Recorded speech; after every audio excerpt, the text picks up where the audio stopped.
Hello, my name is Julian Franklin, and I'm employed by Amy as their Digital Communications Manager. I've been working in learning and development since 2001. Long story short, after years of working on permanent and fixed-term contracts, I found myself working for Hays as a contractor, specializing in audio and video and interactive e-learning. Now, this is not something I generally make a show of, but I happen to have a diagnosed condition of Asperger's syndrome, or if you prefer, a form of autism. I also have ADHD, which, for those of you who don't know, is Attention Deficit Hyperactive Disorder.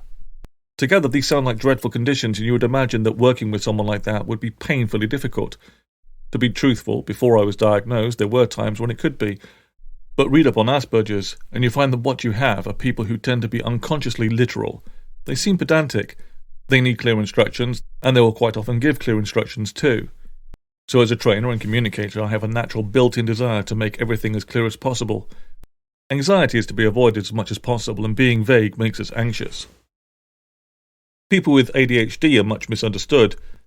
Untreated, they can appear like rampant lunatics running around, talking too fast, flitting from topic to topic, interest to interest, even job to job. Their attention cannot stay focused on anything. This is not quite true. People with ADHD can have laser-like focus on a topic and can concentrate on it for significant amounts of time. It's just that if you say to someone, "Hey, would you like a cup of coffee?" they can literally stop in the middle of typing a word or a sentence and give all of their attention to the distraction and be fascinated by that distraction until it's passed on. So what has any of this got to do with my great day? Perhaps I'm oversharing, but a life of enthusiasm rewarded with insecurity and anxiety is not a truly happy one. I found happiness in doing what I do well, making friends, and moving on to the next job. On a whim one day, I wrote to Amanda Fisher. She too had opened about the previously undiscussed topic of menopause. What a hero. She had also recently produced original content on empowering staff, which really chimed with me. I had recently been creating animated content on empowerment for Amy, which I shared with her.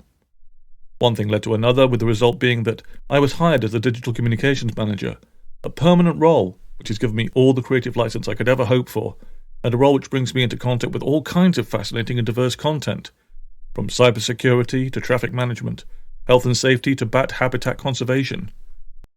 So my daily work life is filled with rich, interesting content, but more than this, 6 months on, I've been finally able to save enough money to put a deposit down on a house I've been renting for the past 6 years. It may seem soppy or corporate yes-man to say so, but I tell you sincerely that being hired by Amy to do what I love doing was a great day. But really most days are great, to be honest.